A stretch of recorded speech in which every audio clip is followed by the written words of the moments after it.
Here are the most recent developments in what I am calling World War Chicken right now, being played between the United States, Russia, China, and North Korea. Don't mess with us. North Korea threatens to turn the U.S. to ashes with super mighty preemptive strike. That's right. Kim Jong-un is warning the U.S. he's ready to launch a super mighty preemptive strike. Super mighty are the adjectives that he decides to use there. There you can see, actually, this is a video from them staging an event with a video that had a missile blowing up the United States, and then they all cheer. Now, Mighty Mouse, Kim Jong-un, with his super mighty missile strike. Yeah, there's the video that I'm referring to.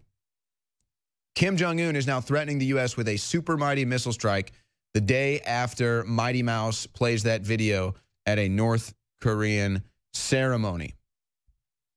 Now, Trump is saying that China is on his side with this issue. Trump praises Chinese efforts on North Korea menace, and this is, of course, on the eve of North Korea warning of the strike. So there's been some developments between the United States, Donald Trump, and China, and the president of China. President Xi comes to town.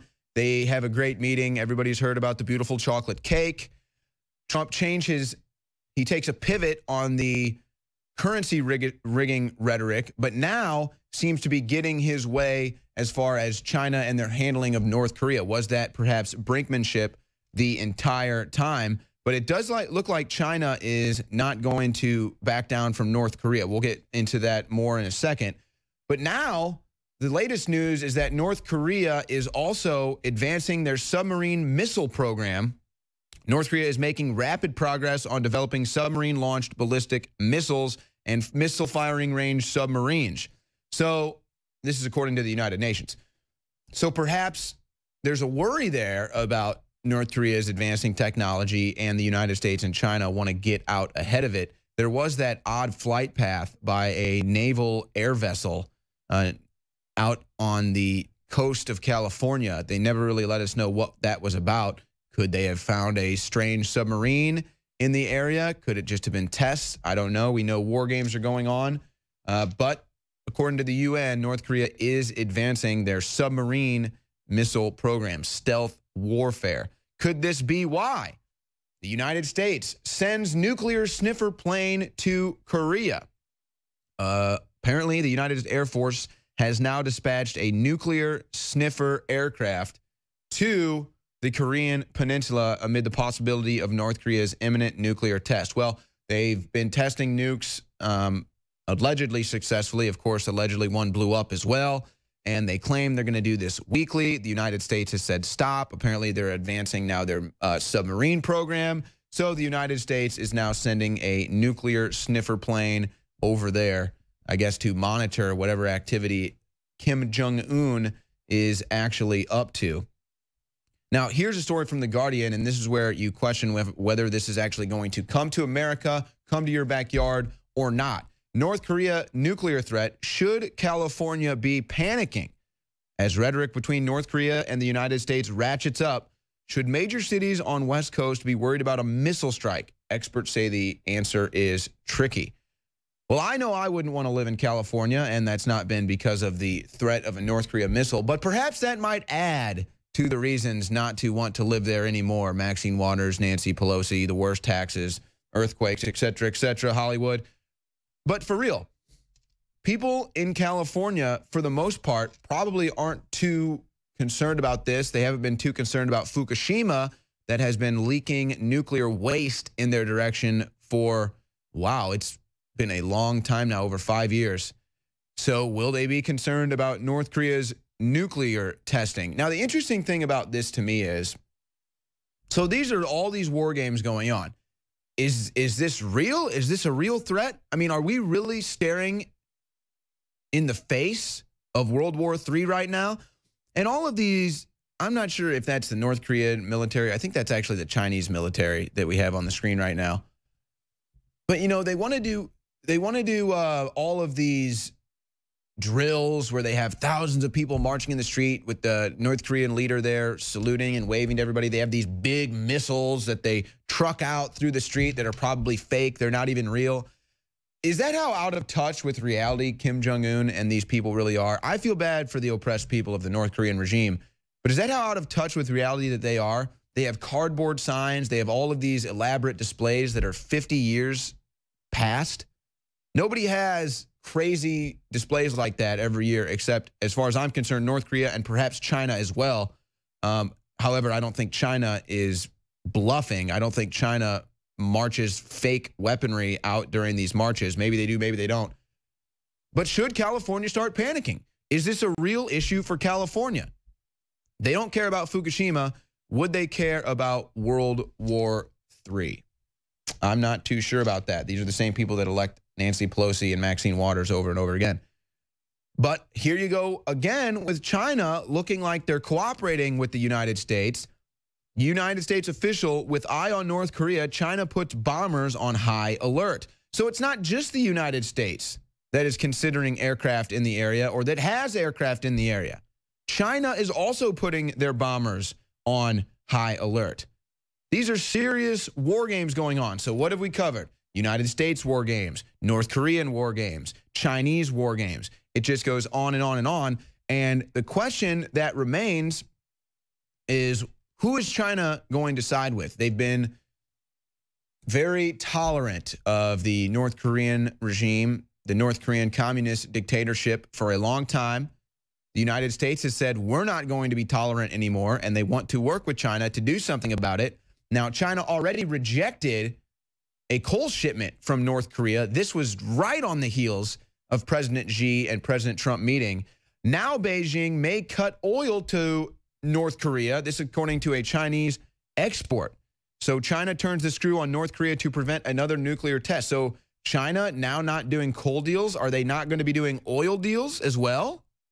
Is this another sign, along with the aircraft that are on high alert, the coal, and now the oil? Are these all signs that Trump's brinksmanship with Chinese President Xi has worked to his favor, and that now he can get them to work with him on North Korea? Yes, this is a story from Forbes. Is China really abandoning North Korea?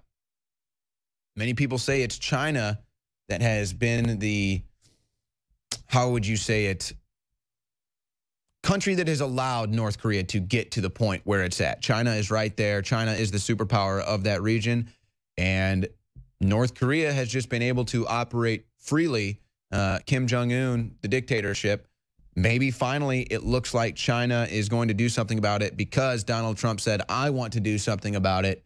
And in order to make deals with you in the future, I'd like to make a deal right now with North Korea. And it appears as though that might be going on. But of course, folks, it is still early. More war games from China. China tests missiles on deadly new destroyer ship near North Korea as it warns it's getting troops battle ready. Well, that's right. China has already sent 100,000 troops to the border. I think that number was 100,000. China sends 100,000 troops to the border. China rejects North Korea's coal. China says we're not going to do oil deals with North Korea anymore. Now they're testing missiles on a destroyer ship that is near North Korea and has troops battle ready. Battle ready for what? To take down the North Korean dictator or to defend the North Korean dictator? I guess that's the question. But right now, I would say that signs point to China working with the United States to end the communist regime in North Korea. So again, more war games here from China as they're testing missiles and getting troops ready. Russia, and here comes Russia to enter the picture. Russia moves troops, helicopters, and armored vehicles to its border with North Korea as Putin braces for war. Footage allegedly shows a mass military mobilization about 11 miles from its border with North Korea. Now, they've been doing this on their border, which would be close to Alaska as well. But again, so now you've got China putting pressure on North Korea, and you also have Russia putting pressure on North Korea. Now, this is interesting considering right now I don't think the United States and Russia are getting along. Of course, this is according to Trump and Tillerson. But could they maybe find equal ground or common ground in the desire to remove the oppressive dictator Kim Jong-un from power in North Korea? So maybe Russia looks past Syria for now. Maybe there was brinksmanship in Syria. Maybe it was just a test for something more. But it does look like even Russia is getting involved into the war games with the United States, China, and North Korea. Now, taking things to another level, Russia claims it can wipe out entire U.S. Navy with a single electronic bomb in bizarre propaganda report. Russian news report claims the electronic signal jamming weapon can render planes, ships, and missiles useless. Of course, this is state-funded media out of Russia. You can choose whether to trust it or not. But they claim that with this new technology, they can just take down a plane, take out a ship, and any of the United States advanced weaponry that might be on those types of crafts, whether it be on the sea or in the air, would be rendered useless. Of course, it was a big problem at one time, our electric grid and the threat of an EMP strike, but that seems to have entered the back burner. But I wonder how much veracity they actually take this claim that Russia has an electronic bomb that can take out a United States Air Force, battalion or a Navy ship or anything like that. I wonder if they take that seriously, if that's Russia bluffing. I'm not sure. Here we go again, though. More out of Russia. Russian bombers again fly near Alaska for the second consecutive night. Russia flew 2 long-range bombers off the coast of Alaska, and they were within 36 miles of the mainland. And these were 2 nuclear-capable Tu-95 bombers, and they were spotted by U.S. military. So more war games coming out of Russia. And again, this is just all building up to World War III for me. I feel like they wouldn't be doing these war games to such a serious capacity if there wasn't a serious threat of war breaking out, or unless there are serious plans to either invade North Korea or to do something interventionist in the Middle East. I'm not sure what's going on, folks. I'm just trying to figure it all out. And we can see the war games being played in front of us, and all signs point to war when you see this stuff going on. It's impossible to sit here and try to report that with a straight face when it's such dire news to report, but that does appear what's going on. But what is the UN saying? The UN is saying it would be accidental. Risk of accidental nuclear war growing, according to the UN. And they're trying to make this claim that basically because of all these nuclear arsenals, because of the threat of nuclear war, because everybody is sitting on their heels worried about it right now, that is what could lead to nuclear war. Either a missed report via some cyber hack, or this, that, or the other thing, somebody being confused about maybe this was launched, maybe it wasn't, and then nuclear war gets launched accidentally, according to the UN. Apparently, everybody is so scared right now. That's why I'm calling it war chicken. It's war chicken that's going on right now. But of course, Bill Gates, he's ready, folks. Bill Gates says terrorists could wipe out 30 million people by weaponizing a disease such as smallpox. Hold that picture right there. Yeah.